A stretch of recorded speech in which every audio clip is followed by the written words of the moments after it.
All right, so let's call to order the regular business meeting of the Board of Education for Monday, July 24th to order. If I could ask everybody to please stand and recite the Pledge of Allegiance. Pledge allegiance to the flag of the United States of America and to the republic for which it stands, one nation, under God, indivisible, with liberty and justice for all.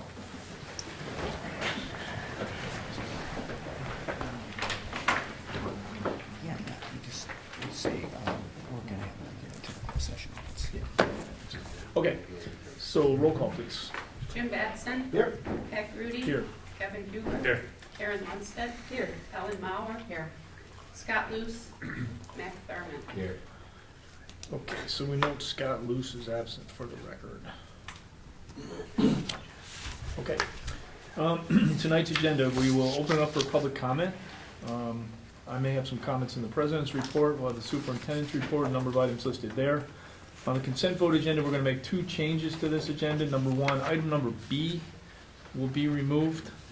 We need to make some small edits to those minutes. And then we are also pulling item E.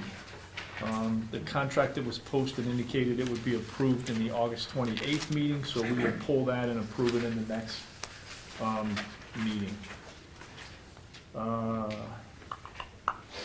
Let's see, then program and personnel. There's a number of items listed there. Updates from facilities and finance. There is no update from property. Anything at CEDO? Not that I know of. Okay. Nothing from CEDO, ISD, nothing from them. And we'll have a brief executive session to discuss employment of an employee and semi-annual review of the closed session minutes. Again, those, are there any comments on the closed session minutes? That's actually number 9 on my report, so we'll cover that in my report, Okay. Pat. And that should be it. All right, no action after the executive session. All right? Okay. Public comment. Anybody like to speak? Yeah, I'd ask you to limit your comments to 3 minutes, please. Evening, Board. Lane Hassler. There are two contracts that were to be approved, but if I understand you correctly, one of them just got pulled off, the superintendent's contract. I believe there's only one, is that true? Or am I- What about the construction manager's Oh, contract? yeah. Was that on for approval? That is on Okay. for approval still, yeah. That's an F and F. I want to talk about both contracts. First, the superintendent's contract. I want to start by being very clear. My comments are about the process and not the person. You heard me say that before about contracts. I'm process-oriented. We may very well have the very best person for the job, but I think the process is flawed.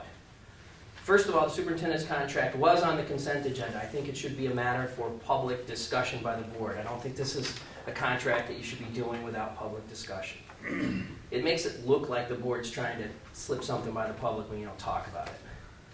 It's also being extended when my understanding is it doesn't expire until June of 2018. So it was on for tonight. I didn't understand what the rush was. I still think August is too early. It's summer. I've been on the D128 board now for 6 years. I know nobody shows up in the summer. It's a ghost town. Something this important you might consider doing in October. There's still plenty of time. Second, it's a 5-year extension. The public should understand why you're giving a very long extension, particularly with all the current circumstances and controversy. Again, it looks bad. If there's a reason for a 5-year extension, just tell the public why it's a 5-year extension. Next, you should tell the public what process you followed. Did you get staff feedback, teacher feedback, parent feedback, community feedback? I'm not aware of what process you followed. At 68, when we renew a contract, we get feedback from all of those important groups. It's an important part of fulfilling your duty. Also, before you vote on the contract, it would be important to understand how much it costs. There's no disclosure of costs for the payments that are in sections 6, 7, 8, 9, 10, and 14. There's no way of knowing what those payments are. You should at least have a ballpark if you can't fix what those payments are today. Also, you should attach a complete copy of the contract to your board agenda. Right now, the contract's buried in all of those Adobes, but you're missing the attachment. The attachment is the board goals for the superintendent. You can't vote on an incomplete contract. You need to have those goals attached. Because when you vote on the contract, it says you're approving those goals. And in section 3, there's a general discussion of what those goals are. I would urge you to add financial goals. In section 3, you talk about student performance and academic performance. Those are the only two standards. I think the superintendent's responsibilities extend to fiscal responsibility for the district, building management, and administration of the staff.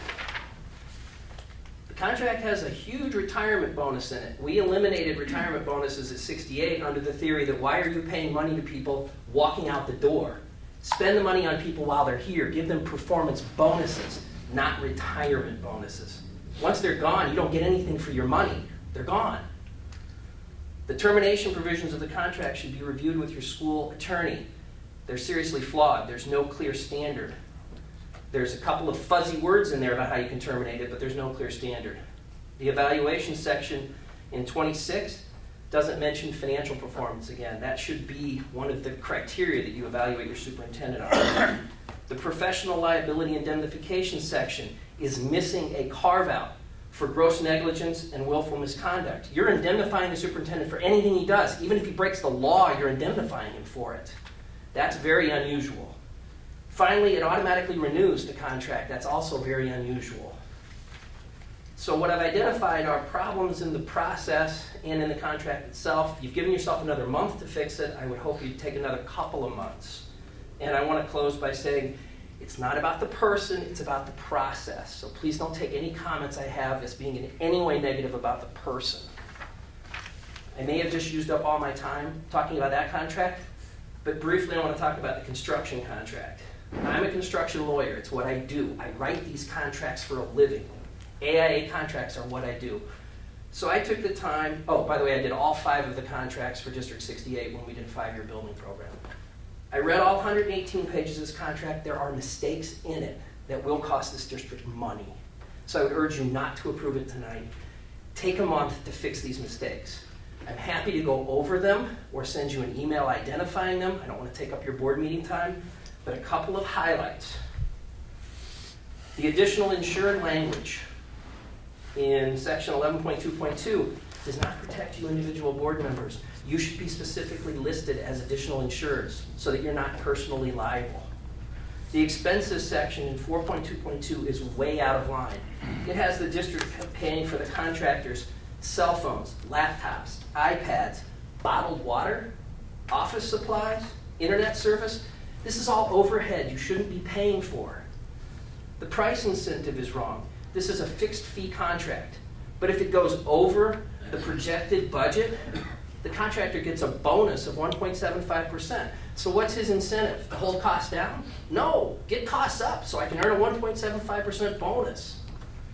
The waiver of consequential damages in section 15.1.6 goes against the district. Only the district will have consequential damages if this project is not done right. The contractor's not going to have consequential damages, so we shouldn't be waiving them as a district. If the work isn't done by February 19th, 2019, the contractor shifts to an hourly. And the hourly rates are pretty high in here, but most importantly, there's no requirement that the contractor give you timesheets. He's going to submit a bill saying my hourly for this month is this number. He doesn't have any obligation to tell you how he got to that number. You should get timesheets. In section 6.1.2, the contractor can force the district to spend more money, and the district can't say no without a good reason. You shouldn't give the contractor the ability to force you to spend more money. In section 6.7.2, the district is obligated to pay the contractor's costs in preventing damage, injury, or loss due to an emergency. But there's no carve-out if the contractor itself created the emergency. It's appropriate for you to reimburse him, but not if he's the one who created or it's the one who created the emergency. The district's obligated to pay the contractor's travel costs as stated in the contractor's written policy. Did you look at his written policy? I didn't see it posted.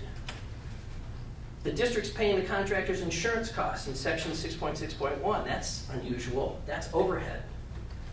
The contract properly strikes out mediation. Mediation's terrible. In one section, you say if there's a dispute, you're going to litigate it. But then in section 15.3.2, you put mediation back in, so the contract's internally inconsistent. Either get rid of the mediation everywhere, or understand that mediation, at least in my 30 years of experience as a contract lawyer, construction lawyer, it's not good. The 1-year warranty is defective. You've got a 1-year warranty from the date of substantial completion. It should be 1 year from the date of substantial completion or the installation of an item. Let's say substantial completion is October 1, they don't install some piece of equipment until January 1, you only get a 10-month warranty on that piece.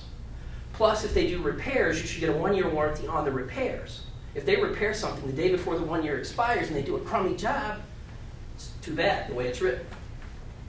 You should get a warranty book. Every contract I do requires the contractor at the end of the deal to put together all the warranties in a book and give it to the owner. The assignment by the contractor of its subcontracts is a great idea. This is section 5.4.1.3, but it doesn't properly specify how the assignment is supposed to be done. Changes in the work are overpriced. Section 7.3.3 gives a 3% bonus on any change orders. That's too much. The lien waiver provision is unusual. Section 9.3.5 says the contractor doesn't have to give lien waivers for the first payout. Why not? There's nothing unusual about the first payout. There should be lien waivers on every payout. The representation and warranty section, I only have two more. The representation and warranty section, section 3.1.4, misses the most important rep that you can get. That the contract is legal, valid, and binding. That's a standard rep you get in every contract, but it's not in this one. Finally, the standard of care for the contractor has been changed in section 3.3.1. It's watered down, so the contractor has a lower standard of care than is normal. I don't know which attorney you had review this. If you had Lynn Himes do it, I think the world of Lynn. I think he's an excellent educational lawyer, but he's not a construction lawyer like I am. Contracts for this much money, it would behoove the district to go find a specialized lawyer who does that for a living and have them review the contract. I'm not saying you go do that on $100,000 contracts, but multi-million-dollar contracts, it would be worth the money to have it reviewed by a construction-specific lawyer. Thanks for giving me the extra time. And like I said, I'm going to write this up and send it in, so you don't have to watch the videotape and slow down and rewind all the time to listen how fast I'm Taking talking. notes too, so. Thank you very much. Okay, thank you. Nice job. Thank you. I think I could be an auctioneer in another life, too. Hi there. Can I just? Yeah. Name and address Thank if you you. could. Amy Hardy. I have children at LHS 10th and 11th grade, going into 10th and 11th grade, 1310 Kristen Drive. As somebody who has 30 years contracts experience, I strongly urge you to heed Mr. Lane's recommendations. Everything he said was completely on point with work I've done in the defense industry and agreements with high-level employee or senior-level executives, C-level executives in a prior employment. But that's not why I'm here. The pool construction and the entrances closing for the pool construction and the back entrance are a monumental concern for me personally. I'm almost apoplectic. I have no idea what I'm going to do to get my kids to school in the next, actually, 2 school years. Having an older daughter who is a senior in college, she rode the bus. I never took her. So this is unique to these children. It's not a matter of me being a parent who doesn't believe my children should get on the bus. Trying to get them to school to meet their teachers in a timely fashion and everything else in the mornings, they need lots of extra help, is critically important to me as a parent. I've paid for tutors and everything else at an exorbitant sum. And the way that they're putting the stop, or proposing to put the no stand, no stop orders in the schools around the Heritage area and Dawes and elsewhere is going to shove the traffic out into those neighborhoods. I live up Butterfield North. I have no idea how I'm going to get to work, and I have time commitments to get to work. My employer expects us to be there a certain time. I don't know where the decision came from to close the back gate. I'm not convinced I believe we should do a better job up front figuring out how to solve the parking and ingress and egress issues before we just say, all right, we're going to drop $20 million on a pool that seats 500 people and has 40 parking spaces. The issue is so big, and you're sticking it out into the community that's done a tremendous job supporting the district, and I would like to see more consideration of the board and the management of the school instead of shoving the problem back on the school and the parents. So can you tell me who made the decision or how that happened or if it can be changed? Did you get the email today? No. that Dr. Colenta set out from No. LHS? Ah! Well, No. it goes through the whole process, and if it's okay. Yeah, go right ahead. The school's been working for about 6 months with the Village of Libertyville, including the police department, in terms of traffic management. Right. And so, at the end of that discussion, the recommendation from that group was that the back gate will be used by students, seniors who have parking stickers, and who will be parking in the back, in the regular senior lot, that your daughters may have not used, particularly the older one, because she rode the bus, like my oldest daughter did, coming in. And so those students will come in the back gate, they will simply park, get out of their cars, and get out of the way and get in the building. And then the main entrance will be used for the balance of drop-off. As you know, with the pool construction, well, as you may know, with the pool construction, the road that comes from the back parking, faculty will park in the back lot, of course, exclusively.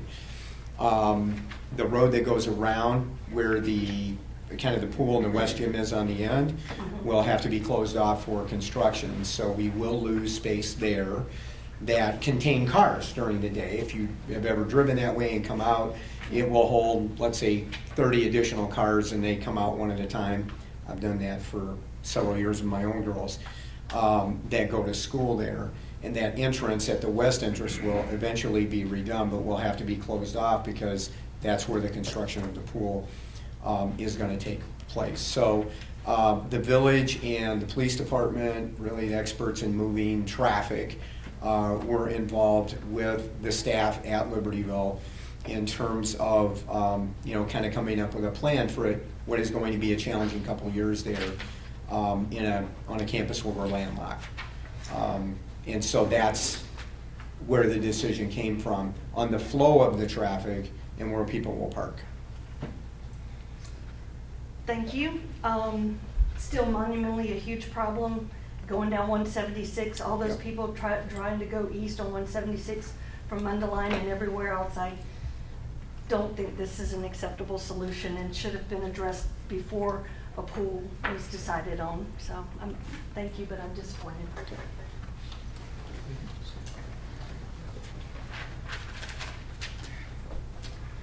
Bear with me, I got neuropathy and it's tough. Yeah, Mind if I sit? Yeah, sit down, Jerry. I'm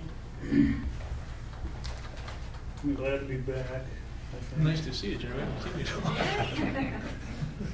My name is Jerry Verbaden, I live at 309 Carriage Hill Circle in Libertyville. I had seen the agenda, or I had seen one major item in the agenda, which was item number E, Superintendent Apprentice Lead Contract Renewal. I want to go to record and say we're not, I'm not, and I think an awful lot of the taxpayers are not in favor of that renewal at this point in time. Nothing against the product, nothing against Prentice, but you got a lot of cloudy issues on the table. The indictments, this is not the time. Wait until those are settled, out, cleared. Then you want to consider renewing contract, a very large contract. Fine, look at it then. I applaud Danny? Lane. My God, he took the words right out of my mouth. That's a big contract, and if it is renewed for 5 years and things don't work out and there's other things that happen, it would cost us probably $1 million, $1.5 million to buy them out. Wait until this thing is cleared, everything is out in the open, and then go forward on something like this. But please, not now. That's it. I do applaud this guy back here. Well, I'll tell you what, if he sits and he looks at a contract with his background and skills, I'd say hire him. Put him on your staff and let him work with us and for us. It sounds like he could save us a lot of money. Thank you. Anybody else? All right. So that brings it to me. Let me make a few comments on some of the comments that were made. Actually, we'll have a broader discussion, I think, on the contractor's contract when we get to F and F. Is that right? That's a number of issues that we ought to discuss. Let me make a couple comments, though, on the superintendent's contract. We pulled that today because, number one, there's a statement in there on the date that it's going to be approved, which is next month, so we want to be consistent with that. Number two, let me make it perfectly clear, and I've spoken to at least the majority of the board members. This board's in full support of Dr. Lee. We know there are issues going on. I'm not able to comment on those at this time because they're ongoing matters, but let there be no doubt that we are fully in support of renewing Dr. Lee's contract. Okay? Okay. My question is, how many of the board members have to say yes to it to approve it? The majority. So Which is 4 of 7. 4? 4 of 7. Yeah. Okay. So, but let there be no Who doubt. requested We're a not gonna, 5-year extension? we're not going to get into a dialogue on it. I don't know who requested a 5-year extension, but let me be clear on the timing and why I believe it's important. Okay.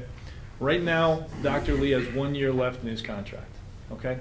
That, I think, for the board creates 2 issues that we want to resolve. All right. One, we're going into teacher negotiations in the fall. And I know myself and I think some others that I've spoken to, we would certainly prefer to go into those negotiations with a superintendent that is under contract beyond the current school year. All right. And I anticipate those discussions will probably start early this fall. Okay. The second thing is more of I'm going to call it a selfish reason on the part of this board. If Dr. Lee were to retire, he needs to notify us in September of the year before he retires.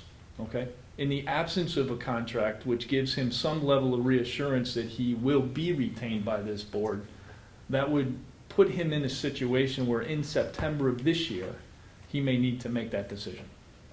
Okay? I believe it's important to retain him to take that issue off the table. Okay? So practically speaking, at least from our perspective, I think those are 2 of the key issues that are making this a situation that we would like to complete. Okay? Well, on the contract that would be renewed, he is going to have financial responsibility. I was appalled just to listen and hear that he had no responsibility financially. Jerry, that would not be true. That would not meet the expectations I think this board has of him. Okay? And I don't remember the It's part of details. my evaluation. Yeah, is it in the? I think it is in the evaluation. Isn't it? I don't remember the detailed items on the evaluation process, but my recollection vaguely things like it's part of that review. Don't let anybody lead you to believe that we don't hold him accountable directly for the financial stewardship of the resources in this district. Okay? I mean, it's just not true. All right? Okay, so we will have further discussion on that tonight in closed session. I'd also like to highlight that given that there's been some perception that this is something that is simply brought forward in this consent vote agenda, we've had no fewer than 2 meetings on this topic in closed session. We've discussed it in detail, and we expect to finish those discussions in the closed session tonight. Okay? Any other comments on that? No. All right. I think one comment with respect to the parking, I mean, let it be noted, we've taken that issue very seriously. I don't think I'm going out on a limb saying we've made the best decision we can based on a large number of meetings addressing that topic. I'm assuming that going forward, if it doesn't work, we're going to figure out what's going to work better. Okay? I mean, to me, it's kind of that simple. I realize it's an inconvenience. I got to tell you something, quite honestly, and this is just my own. I've about had it with the pool, personally. If we don't want the pool, we can pull the damn pool. Okay? I know we don't want to do that. Okay? But honestly, I've heard more complaints about the decision since we've decided to build the pool than I actually heard before we were trying to make the decision to build the pool. Okay? So if the people in Libertyville don't want the pool, we can reopen the issue. All right? But I'm not so sure that's what the majority of the people in this community want based on over 3 years of studying this problem. Okay?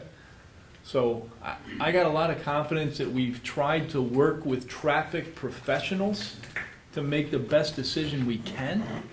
All right? I mean, I've even heard people say we're not making decisions in the best interest of this community. Well, let the record be clear that there aren't any of the 7 of us that are in any way, shape, or form benefiting of this personally. So if we're not doing it in the interest of the community, I'm honestly not sure who we're doing it in the interest of. Okay? So my own opinion is I think we've studied it thoroughly. We've consulted people who are skilled in these matters. We've made the best decision we know to make at this point, and we'll look and see how it works once we do it. Not unlike many decisions that we make, we have to make adjustments as we learn more. Okay? And so I think that's where we're at with the poll. Okay?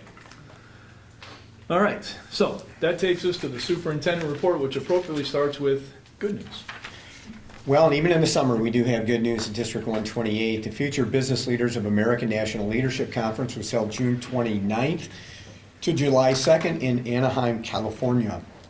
37 VHHS FBLA club members were among the 12,000 students who attended the conference, competed in leadership events, shared successes, and learned new ideas about shaping their careers through workshops and exhibits. National honors were received by the following VHHS students: Michael Kokinis, Oliver Lang, and Derek Zhang. Marketing finished in 2nd place in the United States. Aparathaja Adaraju, Ashwini Deshpande, and Pavani Pandravada were emerging business issues, were 8th place in the nation. VHHS FBLA advisors are Tony Isabelli, Sean Woody, and Diane Phillips. So congratulations to those students and their advisors. LHS chemistry teacher Sherry Rooks received the 2017 American Chemical Society Division of Chemical Education Region Award for Excellence in High School Chemistry Teaching for the ACS Great Lakes region. The award's purpose is to recognize, encourage, and stimulate outstanding teachers of high school chemistry in the ACS regions. Sherry received the honor in June at the ACS Great Lakes Regional Meeting in Fargo, North Dakota. So congratulations to Sherry, who's once again recognized for her excellence in teaching. LHS student parking, we just wanted to follow up from last month, and I think communication went out to parents and students at 5 o'clock today after review from the village regarding traffic flow, parking at LHS. And the village has, again, worked cooperatively and in good spirit with us to find an alternative for parking. They are going to let us use the Butler Lake area parking for our juniors who need to find a place to park. In the fall, we're very appreciative of those efforts. Scott, board member Scott Luce, and our director of buildings and grounds, Mark Koopman, are actually at the village plan commission meeting tonight, going through phase 1, 2, and 3 of the pool construction projects. But we want to thank Mayor Wepler, the village trustees, and the village staff again for working with us on accommodating parking for next year. If that is to be renewed the following year, we'll have additional conversations with the village in order to do that in the future. So that will allow us enough parking spaces for our juniors who might normally compete for parking at the Brainerd lot next year. Detachments, sent the board a message this afternoon, but we got some good news. At least now on detachments, the Daybreak Farms detachment, Len Himes and Scariano argued that case on our behalf being District 128, Warren Township High School District, Oak Grove District 68, and Woodland District 50, who are all part of that detachment. Daybreak Farms is seeking to detach from Warren and Woodland and come into District 68, and then 128 is the high school district. So they were in court in the last few days. Judge Winter, who is hearing the case, will provide a written ruling in the near future. And the impetus of that case was really what rule of law that detachment law that was heard under. The old law or the more current law that we worked collaboratively together on a couple of years ago to get passed in the legislature and the governor's signature in Springfield. So we're hopeful that the judge will rule that the case should be heard under the new law when she gives us our ruling. That has an impact on how that case is heard at the regional board. The regional board had previously agreed that the case should be heard under the new law.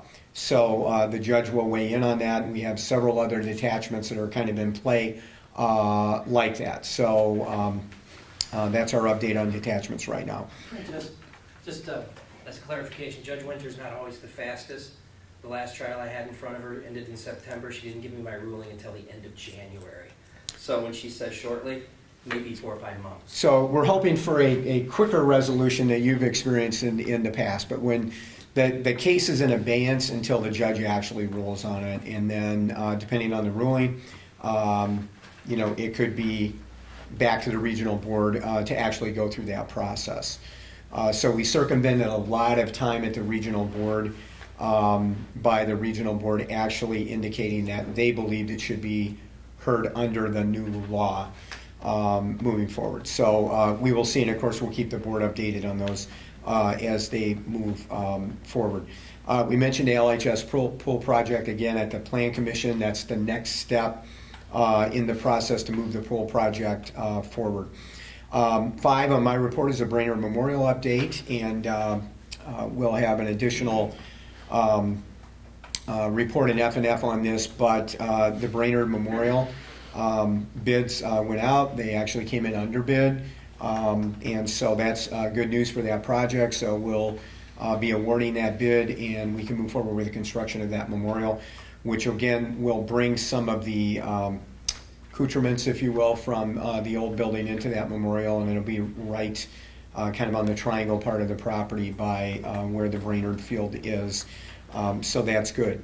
Illinois 100th legislature. Right now, the governor, as you may be aware, the governor has called the legislators back on Wednesday on education, just to make sure that the community is aware, even though a budget has been passed, the governor vetoed the budget. It was overridden in the House and the Senate, so we have a budget. As part of that budget, the money that would be allocated to public schools is being held in abeyance until a new funding formula is passed. Senate Bill 1, better known as an evidence-based model, is actually a grassroots model that came from educators. The alliance management in the state has been modified several times along the way. That bill was passed in the House and the Senate and is currently being held. The governor has indicated that he would either veto that bill or he would emendatorily veto that bill and send it back to the legislature over a couple of issues with Chicago public schools, which include a pension pickup for the Chicago teachers and or a roughly $250 block grant for Chicago. So as we approach the beginning of school in this state, there are many, many districts in this state who have a great reliance on state funding for public schools, who may not be able to open or can open and may not be able to stay open long moving forward. So we're hoping that will come to some compromise between the legislature and the governor in short order, because some schools will open in 3 weeks in this state. As we get into the middle of August, including us, by the way. So we'll keep the board and as best we can the community updated on that. But that's certainly hanging out there. We had 3 FOIA requests this month. Just take a minute to read those into the record. We had a FOIA request on 7/3/17 from Ted Perlman, who requested all evidence from LHS that it conducted its parking lottery either in a format that was open to the public or was overseen by an unbiased third-party auditing entity such as Deloitte and or CBIS Z. The names of the 300 students at LHS who were given the opportunity to purchase an annual on-site parking spot, and the names of the 76 students who were not given that opportunity. Follow-up responsibility was Bryant's, and we responded to that FOIA request on 7/11/17 and spent approximately 3 hours on that request. On 7/10, we received a FOIA request from Tom Johns, who is Tim Johns, a researcher from NBC5 Chicago. And Mr. Johns requested documents sufficient to show the employment of all certified athletic trainers for any school and/or department of District 128 which participates in any IHS activity or sport. 2, all monthly reports prepared and/or submitted by schools and/or departments within District 128 relating to student athletes who have sustained concussions during the 16-17 school year. Bryant had the response to respond, and we responded on 7/11/17. And finally, on 7/19/17, we received a FOIA request from WFF Facility Services, Mark Sullivan, National Sales and Marketing Manager in St. Louis, Missouri. 1, existing contract between the district and Aramark for custodial maintenance and ground services. And 2, Aramark's proposal from the last bid for services described above. Dan Stanley and Rose DeSico had the responsibility to respond. And that response is due on 7/26/17, and we will be responding to that shortly. Okay, so those are our FOIA requests. Also on the agenda, the superintendent's report tonight is our annual Ed Red renewal invoice. Ed Red is the suburban school district lobbying organization. District 128 has a long history with Ed Red. As our board knows, I do a lot of legislative work on behalf of the district.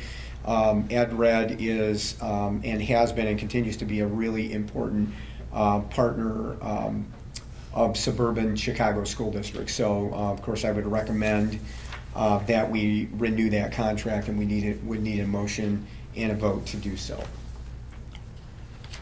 I make a motion that we renew the Edward contract at the amount of $1,000. Second.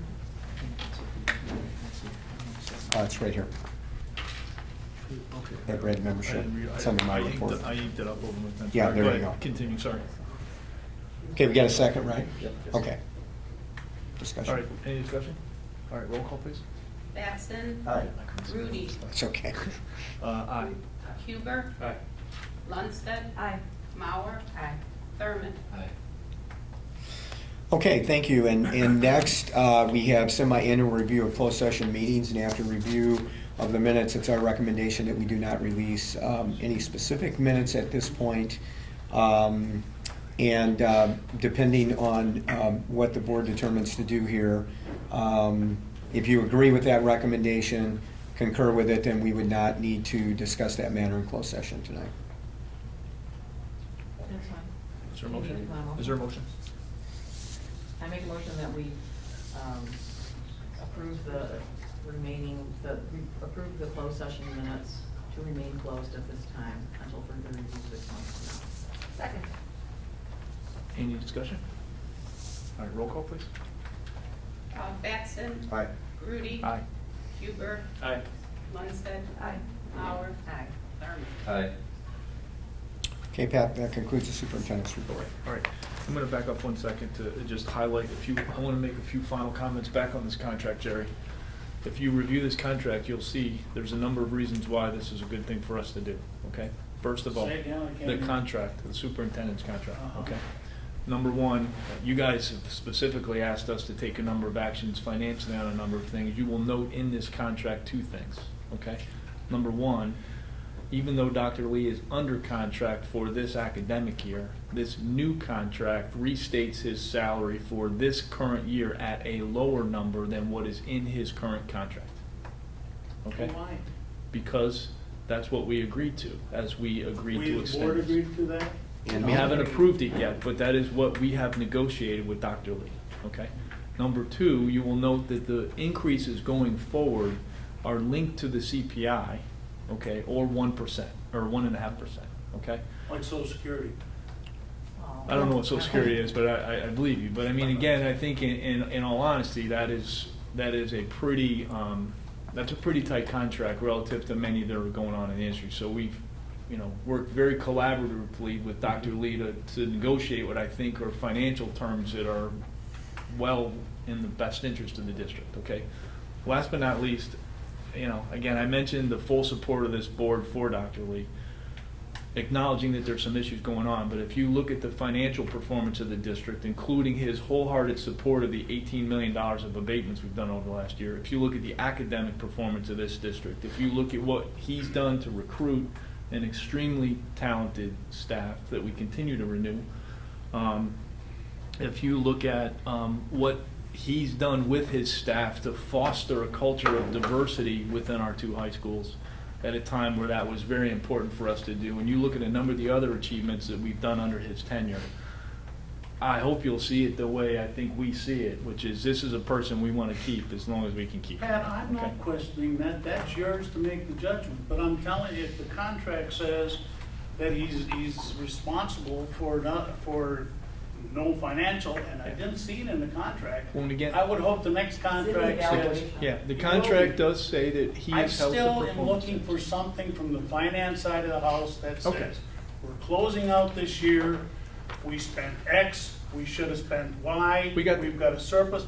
What is the? Hold on, we're not gonna open up the discussion. Honestly, Jerry, we're gonna review the budget in more detail When? in the meeting on, On the 7th. 7th, okay? We've had one session, nobody showed up, okay? You're more than happy to come on the 7th. Dan's put together some really nice reports that make it very clear, very readable. I hope you're there, okay? Happy to go there. And- You know what I'm interested in? I'm interested in that bottom line, what's our Sure. surplus? Sure. We're with you, Sure. okay? All right, Can I just make a couple Yeah, of comments? yeah. First of all, Pat is correct, and actually, I brought the concept of, to the board several years ago about if we were to point of renewal, if the board wanted me to stay, and I certainly wanted to finish, if possible, my career in the district. I actually broached the issue of looking at a 1.5% factor back when we were trying to predict inflation, when it was, bobbing between 0.7 and 2.0, in terms of doing that, and CPI moving forward. And there were a number of reasons that I believe that was important to do.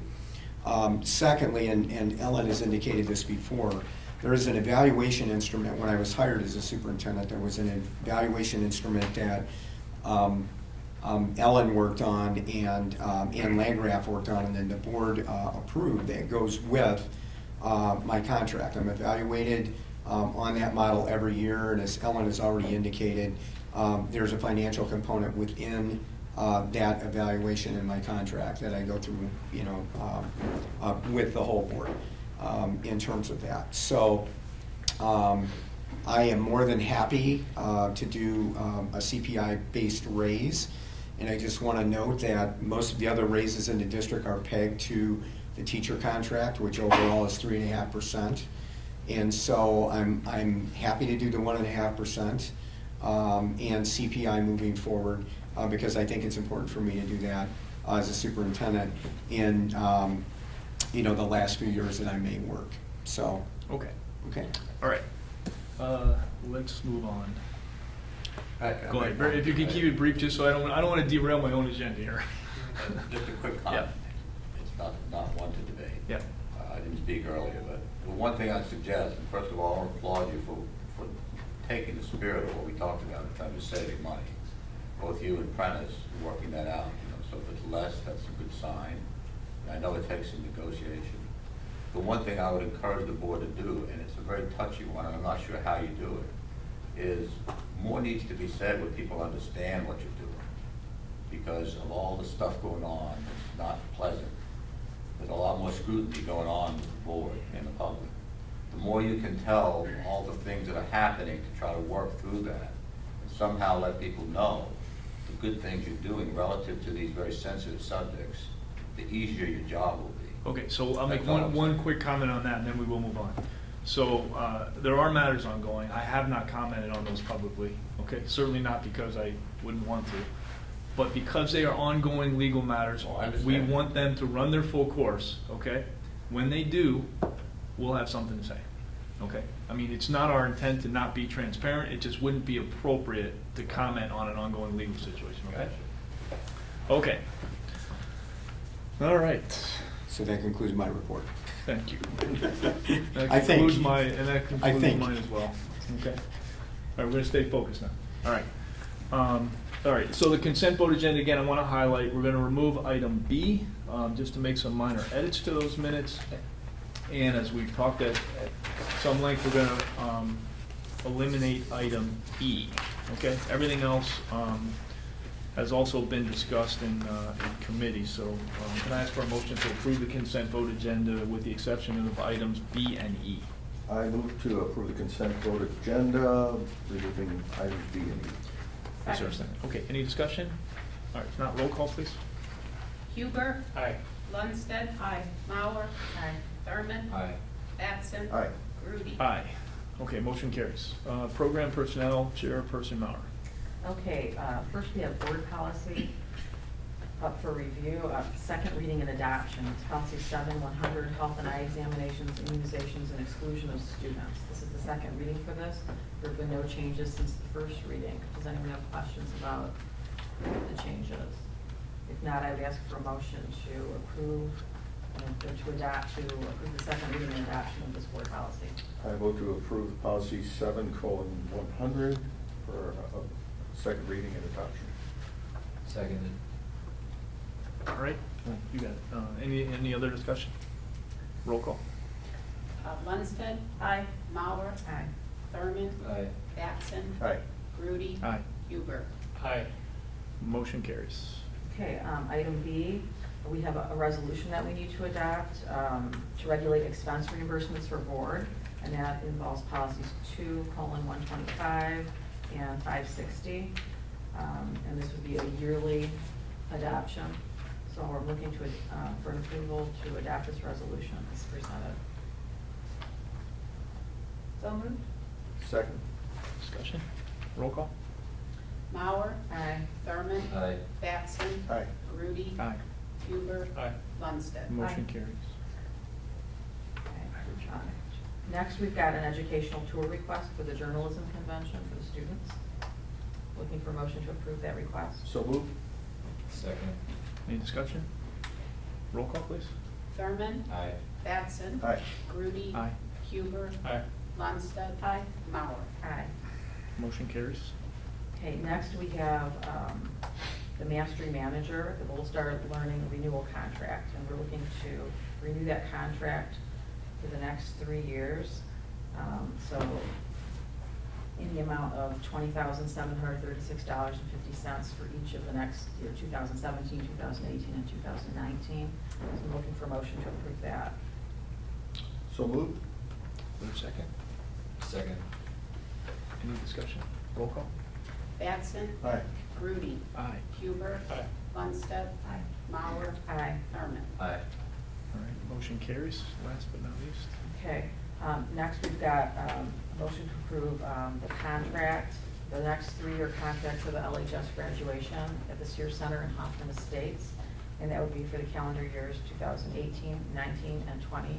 And the amounts of $34,132.52 for the first year, $35,156.50 for the second year, and $36,211.19 for the third year. So I'm looking for a motion to approve that contract as presented and discussed earlier. So moved. Second. Any discussion? Roll call. Batson. Aye. Grudy. Aye. Huber. Aye. Lundstedt. Aye. Mauer. Aye. Thurman. Aye. Motion carries. Okay. Seeing that there are no others, anyone have any other? Okay. So that concludes the Thanks. program and personnel. Thank you. Facilities and Finance, Chairman Batson.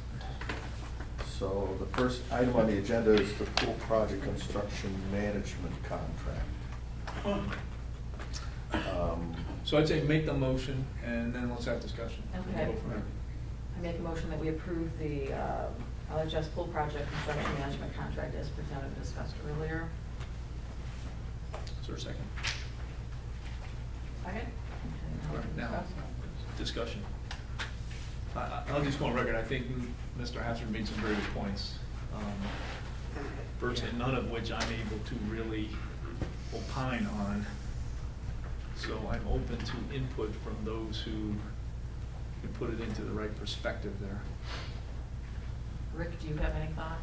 Well, I wasn't asked to review the contract, and I haven't reviewed it, so Okay. I'm assuming the Scariano firm did, but I don't know. Correct. Yeah, I mean, we've had no So less it's than what? 4 attorneys review it, is my understanding. Is that right? 2 of ours, 2 of theirs, or 2 of ours and 1 of theirs, maybe it's 3? I don't know how many people, but you got 3 firms involved. Okay. On our side, 2 firms, one Scarlett Himes in it, and the team there, and then Click, the liability cooperative that were part of their legal team as well. Pretty nitpicky from my understanding. And just in trying to, take notes, I don't mean to pick apart anything that was said. I was trying to write fast and Yeah, kind no, of that's right. understand. I was able to kind of try to look in a couple things. And I don't want to present to be a construction attorney or anything like that, but I think some of the issues that were raised, I don't know that I see necessarily the same thing in a cursory review. Of just a few of the things that was, it's hard to write down. In fact, you did talk very fast. So I mean, these are things I'm interested in understanding more. I couldn't tell you. I don't have the things memorized, but in reviewing the documents, for example, just one of them. So the first one that I was able to write down was about what warranties are made and who, that the board isn't mentioned as who's going to be protected and named as additionally insured. It's correct that part does not mention the board, but what that part is if we are going out to get another service, it's telling you what we're going to insure on the contractor, not the board. So we're going to protect the contractor's employees and blah, blah, blah. So they don't have a board as a contractor. It's referencing the contractor, not us. So that's why it's not going to mention the Board of Education being protected, because it's talking about the other one being covered. There's another one mentioned of 6.72 that about conflicts, that it's if emergency situation is created, and it doesn't reference if the contractor is the one that makes the emergency. It is correct that it doesn't say that in 6.7.2, but in 6.7.2, it references section 10.4. And in 10.4, it talks about making claims and everything in emergencies, that meaning if you got an emergency, you can deal with it. But then in 10.4.1, the one right next, it says if the contractor, meaning the district is allowed to do some stuff, but if the contractor is liable by action or inaction, they're liable for it. They're liable for the costs. And there's a whole section about even costs and the process to go through that and everything. There's a few other things that I was just able to kind of look. The mediation was removed, but was it brought back in? I don't see that it was brought in because we eliminated a line that says, the base contract says both parties will endeavor to mediate. That line was removed, and just basically, I think the paragraph that's left over is if you end up mediating, which we won't, but if you do, then these are the steps you're going to follow if you end up mediating. So again, that's just like really brief, trying to just kind of reference. So I'm happy to look at the individual concerns, try to understand. But again, in talking to especially on the risk side, like the district at risk for a loss, that has been very thoroughly examined and reviewed and everything from the Click side. I mean, we talked about it, and I know we talked about it in F&F as well. And Scarlett as well, reviewing it, their team as well, so. And this review has gone on No, it's gone on for months. for months and months and months. It's been passed back from one firm Yeah, to another, yeah. and we had 2 of the firms. Rick, just a question. Is it possible for the board to do a contingent approval tonight tied to a final review by our council of any of the questions that have been raised? I mean, is that So we don't have to wait an entire legal? month. So if Len... Well, I suppose you can do it, I guess that's not really an approval then. if it's Okay, all contingent. right. So, well, that answers the So let- question, and it's not an approval. That's, I What guess, the about- real base question there. What about, is there an alternative, if we're meeting on the 7th, is there a way, I mean, first of all, I guess I just would ask for a sanity check between you two guys, knowing what you heard. Right. I mean, there was I thought it was actually very thorough review. Yeah. Okay, I mean, I give them a lot of credit for that. Is it worth considering that we we do, because he'll either give us the list or we can get it off the tape, run those by Len and get his specific feedback on those and maybe bring it back as early as the 7th, so we don't wait. I would guess we would have to run it by Cliff as well. Well, again, I think I'm Yeah. looking for, Because that's Opinion the- on the Right. comments I don't made, wanna not hold this a up. complete review of the contract, but an opinion of the comments that were made. And what is I- that timing due yeah, to so where we let's. stand? Yeah, what's the what is- downside of the what is timing if impact? we I do mean, that, we're Dan, we're from going out your to bid, so we don't have any perspective? bids yet. It's not like we've got a shovel in the ground. The downside is, I mean, depending on who you are, a negative on Gil, not that I'm trying to necessarily argue for Gilbane, but negative on them is they don't get paid until there's a contract. I thought they're getting paid now as we go, though. They're still getting some pay or not? They might be as it relates to pre-construction work, but all the other stuff, so that's from what my understanding is a big thing. As far as delaying, you know, I don't necessarily know those implications, if there's stuff relating to timing of, Right. is they're gonna be sending out the bid documents and doing all that stuff? I mean, I'm sure they're a professional company, they're gonna still be working with us and engaging, you know, I mean, they're not Again, gonna I don't stop see the their work. contracts at risk, although one of the things you mentioned, which I happened to see when I scrolled through it, was we had specifically asked the Gilbane guys to cap what their fees were because we were not And they said- comfortable with right. the fact that if the price of steel goes up again, they're gonna get paid more money. Correct, you do have a fixed fee. There's a $20 million cap in there, but if it goes over 20 million, they get more money, so. But are we sure that he reviewed the final contract, the one Well, that I'm was sure most that- recently listed, or could it have been that he reviewed one of the Well, no, many ones the that? comment was on the part of the Gilbane guys, who actually came back when I asked that question, they said, Right. oh no, ours is a fixed fee. Right, but So- I mean, are we sure that the gentleman presenting reviewed the final contract as it was posted, or? I don't know, I can't speak for him, but That's the he thing, because we basically. posted a number of them, that's what I'm saying, so Well, no, I but don't know. this wasn't one of the posted contracts, this was the guy from Gilbane who was responsible for the project saying, because I challenged him. Right, said- I said, "Hey," remember that, I Yeah. remember that.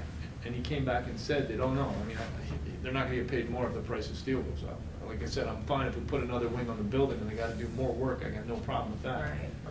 But is that a correct read of the contract? If we go over 20 million, they're gonna make more money? I know what that's Rick, what do I you know what think? part you're talking about, I gotta scroll. I think that's Well, a comment we I'm need trying to to get. find it in get a- That's why I'm I just wondering happened to what, find that but that's why I'm wondering It's what like an version of the A, contract. it's did the you- A134, it's. Yeah, what this contract that's posted says at 5.11, it says if the work exceeds 20 million, then the construction manager's fee shall be increased by 1.75% the amount of the cost of the work exceeds 20 million. Now, the good news is, it's only the increment though, right? So if it goes to 21 million, you get 1.75% of the 1 million. of the increment. Right. Yeah. Because But again, I it's don't understand, the- again, that 20 million, it could be because we put another wing on the building, it could be because the price of steel went up, and these guys at Gilbane didn't even lift another pencil because the price of steel went up, other than they knew they had to come and tell us that. But what happened to that? Although they said the fixed cost, when they did their estimates, that their cost is built in, whatever their cost was, we would know.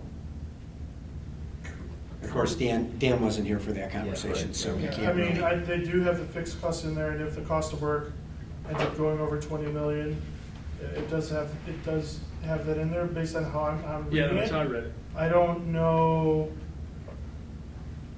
I don't wanna speak out of turn, I don't know necessarily what was in that sentence, meaning like, I don't know that would we ever approve work over 20 million anyways, cause all this has to be subject to the work that is actually gonna get done.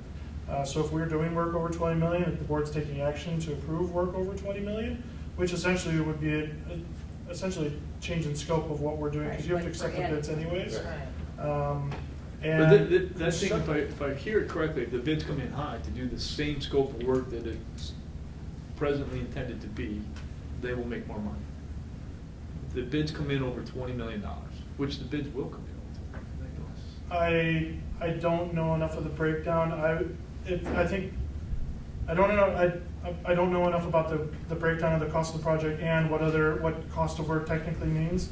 that's defined later. I just, off the top of my head, be able to reference that term. But I'm guessing the cost of the actual work won't be 20 million, because Yeah. if you've got a cap of 21.5, your design fees are gonna be, design and management fees have gotta be 10%-ish, 10% of that anyways. Plus you've got owner costs and all that kind of stuff, So then so. we have all the outwork, the 21.5 includes all the Yeah. outwork outside the building. Yeah, so I have to Significantly review the over estimate and that, see how far away are we from the 20 million? Like, sometimes you have a 21.5 million contract that you look at, but really the Yeah. construction part is only 15. or something, so unfortunately, I don't know that data well enough yet to be able to speak. So the question I have About is, that. if we wanted to leverage the fact that we're going to meet on the 7th, does that give us enough time to set up the meeting? Does that give us enough Sure, time to we have a get special, this document? we just have a special meeting before the, After the bid And- vote. we have a special meeting before the budget meeting. Would before that have, committee meeting. would that give enough time Can you to, just get four people to meet in a um, meeting? for the attorneys? It's like 2 Ms. weeks. Scariano. Almost It's 2 2 weeks. weeks. It's almost 2 Well, weeks. I mean, it might be enough time for Len in his firm to review the contract. I don't know if it's, Like, gives I would Gil be Bain looking- sufficient time. Well, I wouldn't be think looking the to first review pass, I the think the contract. first pass right now is, because, look, as it stands today, our guys have looked at it and said, we're good with it, Right. right? So the question to Len would be, someone who I think is knowledgeable came forth with some objections that are at least worth understanding. Yeah. Can you look at them? And Len may look at them, and, Dan, I think he has some good responses to a couple of them already. Maybe Len's gonna look at them and say, okay, you can make that concern, but here's why I don't worry about it. And we may not have to go back to the whole Gilbane and Quick Right, group. right. That's what If I'm our hoping. attorney looks at it and says it's okay, but I don't know, it sounds to me like it's, We can do that. all right, it's 20 million, I don't know that I feel like making a mistake here. I don't know, to me, that was actually a pretty valid. Well, look, we've spent at least 6 months on the contract, so if we spend 2 Another more week or weeks, two. we spend 2 more weeks on the contract and then we vote on it. And have Len do a review of Lane's concern, and he knows Lane because Len is also counsel at 68, so. Yeah, yeah. Yeah, I mean, it could just be differences of opinion and different tolerances for Right. risk or whatever. And that's Different fair. experience That's fair. basis, yeah. That's fair, but to be Yeah. honest, I guess I personally am feeling a need not to ignore it, Right.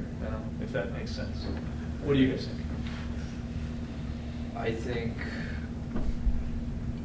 looking at it in the 2 weeks' time is the correct move to make, in my opinion.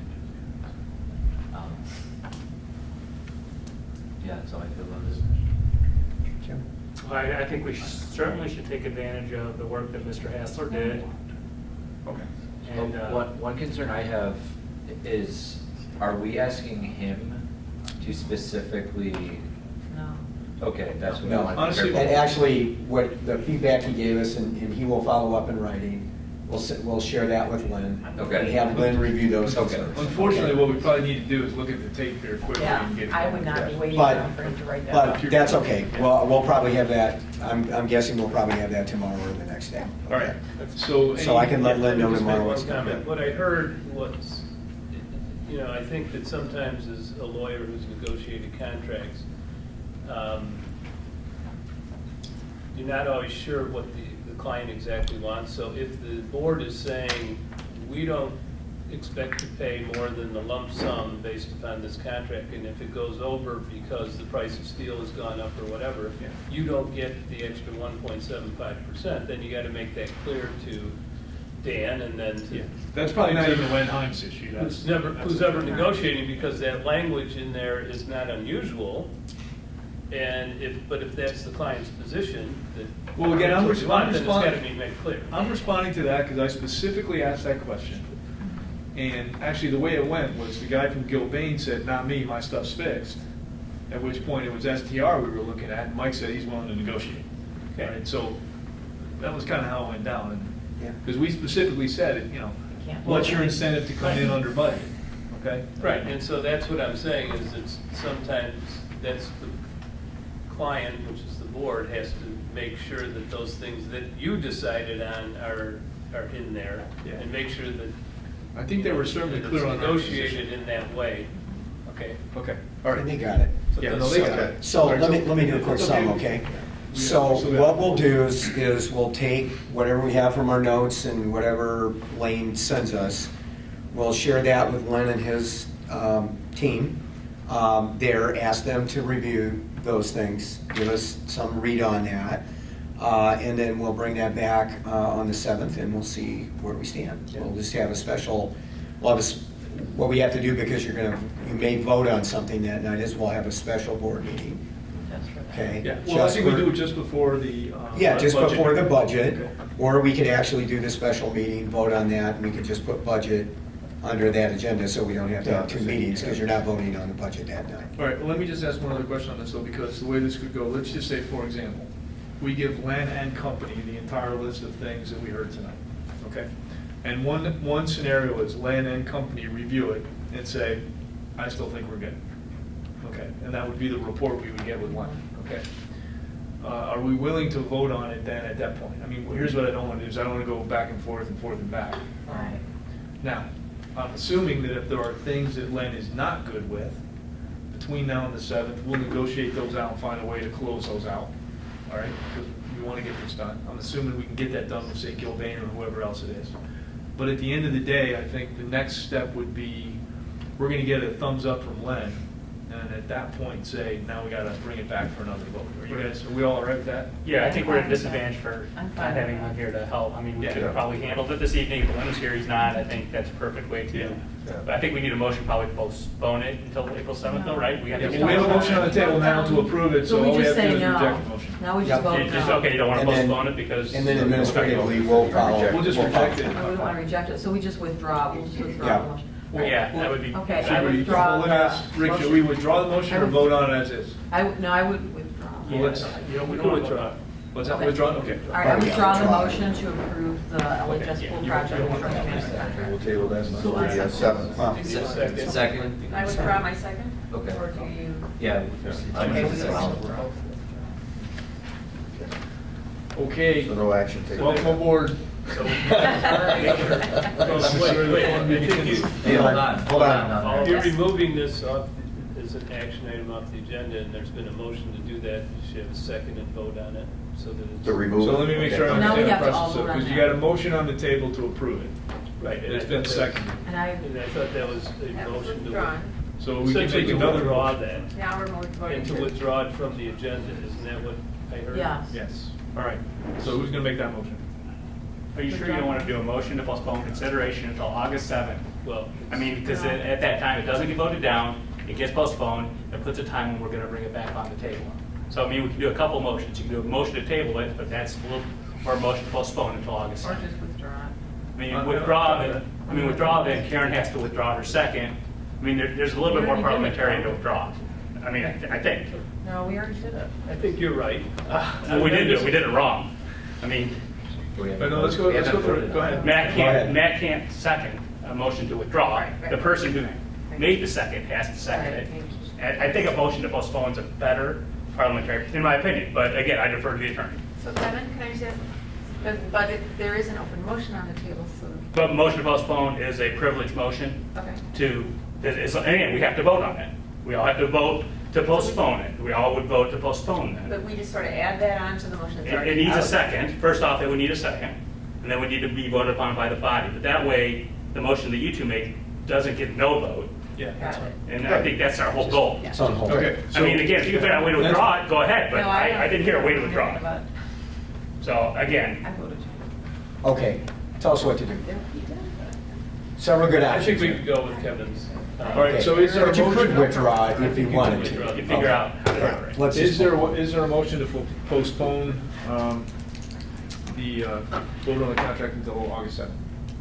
I make that motion. Okay, is there a second? So should it be somebody else? I can second it if that's okay. Second. It's a new motion. There's only difference. Okay. Okay, Second. any discussion of that? All right, now, hearing none, roll call. Huber, Aye. Lundstedt, Aye. Mauer, Aye. Thurman, Aye. Batson. Aye. Grudy. Aye. Okay, motion carries. And then the other one is, So it's postponed. It's Yeah, postponed. it's Okay. postponed till the All right, till second, second. yeah. Wow, I've never had such Run home. a exciting Not first to, item agenda. not to get so technical, when we come back, that motion's been made and seconded, do we just have discussion and vote on it, or we gotta remake the motion? I think you can just renew the motion. Mhm. You bring it up, Yeah, yeah. right, yeah. Okay. Okay. All right, Kevin, remind us to take us through. No, that. we'll get it off. Well, yeah, well, Okay. Thanks, Jeff. Yeah. All right, next, tentative FY 18 tentative budget update. Parliamentarian. Yes, we still are. Okay, this is really brief. We met last Tuesday, the 18th, for almost 3 hours and did an initial overview of the tentative budget. And it's just that, it's a tentative budget. Dan has presented visually a number of very easy to follow scenarios from actual to actual, budget to budget scenarios moving forward. Still doing some analysis of the numbers that ended last year and some comparative data. We'll dig into that deeper on August 7th.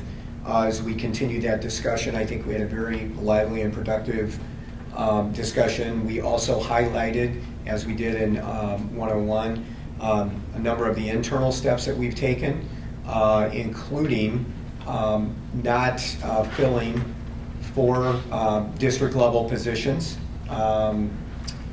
over the past year and a half or 2 years. Moving forward in the neighborhood of $390,000, maybe almost $400,000. Moving forward, flatlining the budget part of the budget that we control beyond salaries and benefits, et cetera. So we'll review those things again and get into a deeper analysis of the budget. Once again, there is a lot of uncertainty at the state right now.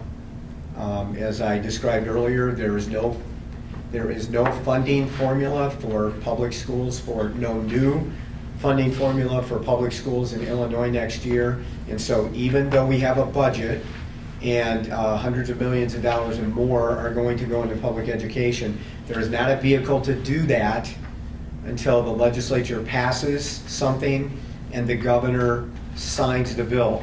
And the current mechanism passed the House and the Senate. Again, is being held in the legislature right now.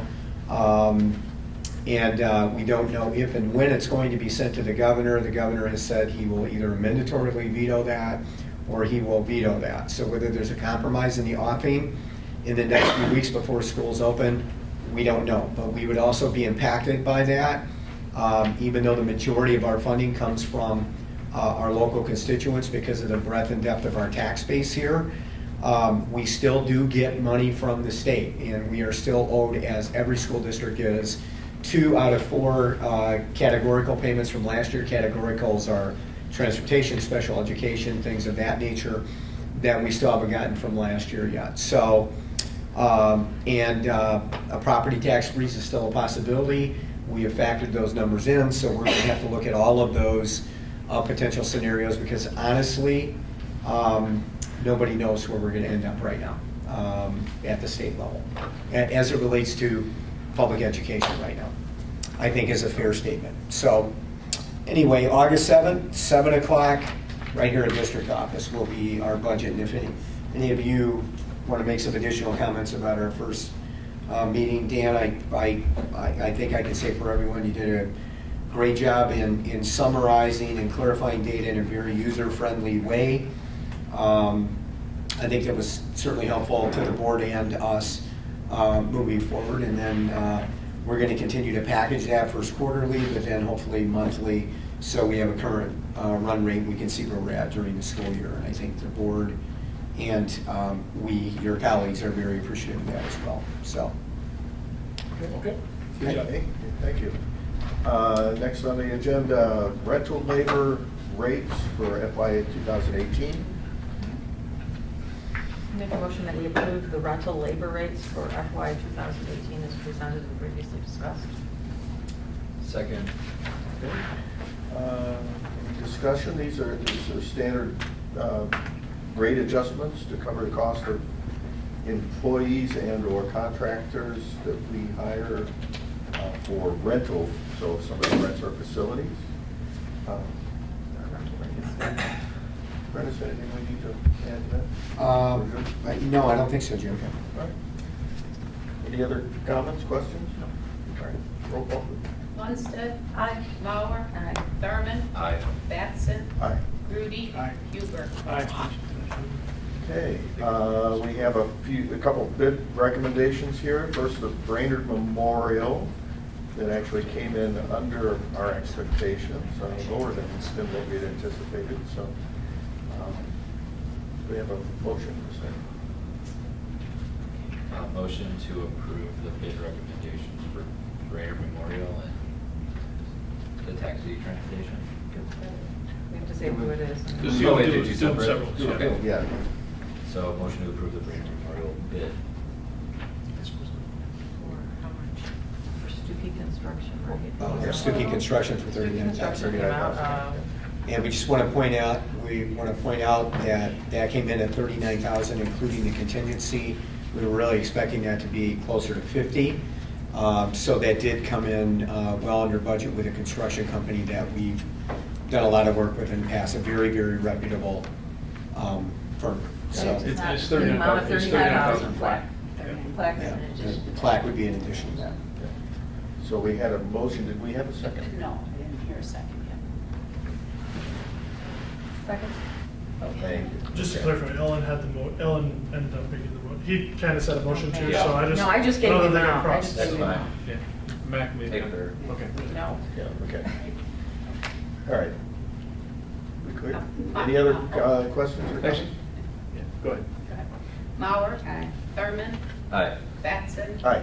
Grudy. Aye. Huber. Aye. Lundstedt. Aye. Boy, my committee thing here is just complicated all night. Yeah, that's my God. Okay, next one is the Special Services Taxi Transportation contract, which we have to renew. I make a motion that we accept the bid from American Taxi of Mount Prospect, Illinois, for the transportation of District 128 special needs students for the 2017-18 school year in the amount of $4 per student per share ride. Second. Any questions or comments? This was discussed earlier in the committee meeting. Okay, roll call, please. Thurman. Aye. Batson. Aye. Grudy. Aye. Huber. Aye. Lundstedt. Aye. Mauer. Aye. Thank you. Next on the agenda is the school messenger emergency communications contract. This is a system that facilitates outbound calls, emails, that type of thing in emergency scenarios where we have to reach out to the community, students, that type of thing. So this contract was reviewed earlier in committee, so do we have a motion? I move to accept the school messenger emergency communication contract in the amount of $6,034. That's not a with maybe it's American? School messenger. School Oh, messenger. I'm sorry. Yeah, school messenger. Is there a second? Second. Oh, here. Any other comment or question? Okay, roll call. Batson. Aye. Grudy. Aye. Huber. Aye. Lundstedt. Aye. Mauer. Thurman. Aye. And last on the facilities and finance agenda here is the Midland Paper State Pricing Contract. So can we have a motion? I move to accept the Midland Paper State Pricing Contract as discussed previously for $51,930. Anyone have a second? Second. Any comments or questions? This was reviewed earlier. I think we're kind of dragging here. Out again. Out again, yeah. All right. I've never seen Not this worried. group so- Can we have a so roll call, lawyers. please? Grudy. Aye. Huber. Aye. Lundstedt. Aye. Mauer. Thurman. Aye. Batson. Aye. And Jim, I have one other. We just received a text message from Scott Luce, who's with Mark Koopman over at the Plan Commission of the Village of Libertyville. Our plan was approved unanimously with the two conditions as named in the document to move ahead as projected on the LHS pool. That will need village trustee approval, so that will be the next step, and I think their next meeting is in 2 weeks of the village board. So Scott noted, great job by Mark and team, of course by Scott as well, too humble to say that. And a couple of our parents, swim parents also attended that meeting, so we're appreciative of that. Good. So that's good news, and thanks to the Plan Commission and the village. Back to you, Dan, we gotta get the contracts. Okay. Ready? That concludes the facilities and finance. All right, finance thanks. portion. Okay, picking up the case, no property, no CEDO, no IASB, so that's everything we've got. We will now convene the executive session for employment of an employee, 5 ILCS 120/2C1. Can I have a motion to move Oh, into? we don't need to do semi. Yeah, I'm sorry, we're gonna remove item B from the executive session since we already decided to keep those closed. All right, so can I have a motion to move to executive session? So Can moved. I ask a question quickly? Hold on, let us finish the motion and then you can ask a question. Yeah. Second. All right, second, is there any discussion? All right, roll call. Huber. Lundstedt. Mauer. Thurman. Aye. Batson. Aye. Grudy. Aye. Okay, no action after the executive session, so good night, everybody.